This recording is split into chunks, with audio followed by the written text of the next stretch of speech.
La nouvelle est tombée vers 19 h vendredi soir au moment de la distribution de la feuille de match.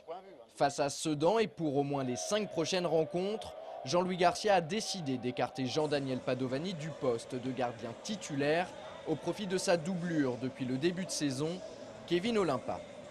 Une première depuis 3 ans et l'arrivée au club du Perpignanais. En conférence de presse d'après-match, le technicien angevin est revenu sur cette petite révolution en évoquant un choix purement sportif. Franchement, si j'estimais que Pado était exceptionnel depuis 6 matchs, je ne vois pas pourquoi j'aurais pris cette décision. J'ai fait un constat, 6 matchs joués depuis le début de saison. J'ai fait une analyse sur les 6 matchs. J'ai trouvé qu'il y avait eu du bon et du moins bon. Et donc, voilà, je veux donner quelques matchs à Kevin aussi pour voir le comportement de l'équipe avec Kevin. Et puis après, je serai à temps de voir ce que je fais. Mais là, Kevin est parti pour jouer quelques matchs. Et d'ajouter qu'il a pris cette décision en son âme et conscience. C'était très dur à prendre cette décision, hein. C'est une décision managériale où il faut un peu de courage quand même. Pado est quelqu'un d'emblématique, c'est quelqu'un quand même... mais au fond de moi, c'était dans ma conscience, je sentais que c'était le moment. Je trouvais que c'était plus facile de le faire alors que Pado restait sur 2 bonnes performances contre Ajaccio et Avignon, pour montrer que ce n'était pas une décision sanction. De son côté, l'ancien portier cannois n'a pas souhaité s'exprimer sur son changement de statut. Une décision plutôt sage pour l'entraîneur des gardiens du SCO, Arnaud Lucas. Je pense que c'est une bonne chose de ne pas parler encore actuellement parce qu'il ne faut pas parler à chaud.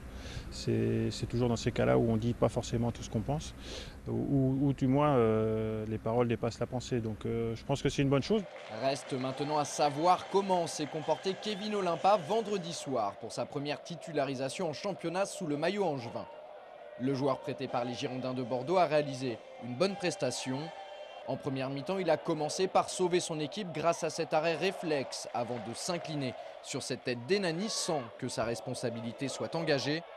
Après le repos, Kevin Olimpa a d'abord été hésitant, mais il s'est ensuite bien rattrapé en sortant d'une jolie claquette ce coup franc vicieux qui prenait la direction de la lucarne.